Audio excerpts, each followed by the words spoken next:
ষষ্ঠ থেকে নবম শ্রেণীর বার্ষিক পরীক্ষার প্রশ্নকাঠামো ও মানক বণ্টন শিক্ষণকালীন মূল্যায়নে পরিমার্জিত নির্দেশনা প্রকাশ করেছে জাতীয় শিক্ষাক্রম ও পাঠ্যপুস্তক বোর্ড এনসিটিবি। তবে মাদ্রাসা ও কারিগরি শিক্ষার বিশেষায়িত বিষয়ের এবং দশম শ্রেণীর মূল্যায়ন কার্যক্রম আগের মতোই থাকবে।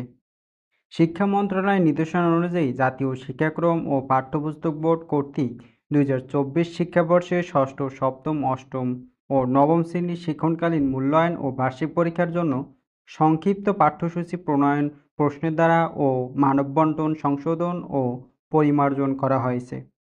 সাধারণ মাদ্রাসা ও কারিগরি শিক্ষা ধারার মাধ্যমিক স্তরের সব শিক্ষা প্রতিষ্ঠানে 2024 শিক্ষাবর্ষের ষষ্ঠ থেকে নবম শ্রেণীর শিক্ষণকালীন এবং বার্ষিক পরীক্ষা পরিমার্জিত মূল্যায়ন নির্দেশনার আলোকে অনুষ্ঠিত হবে।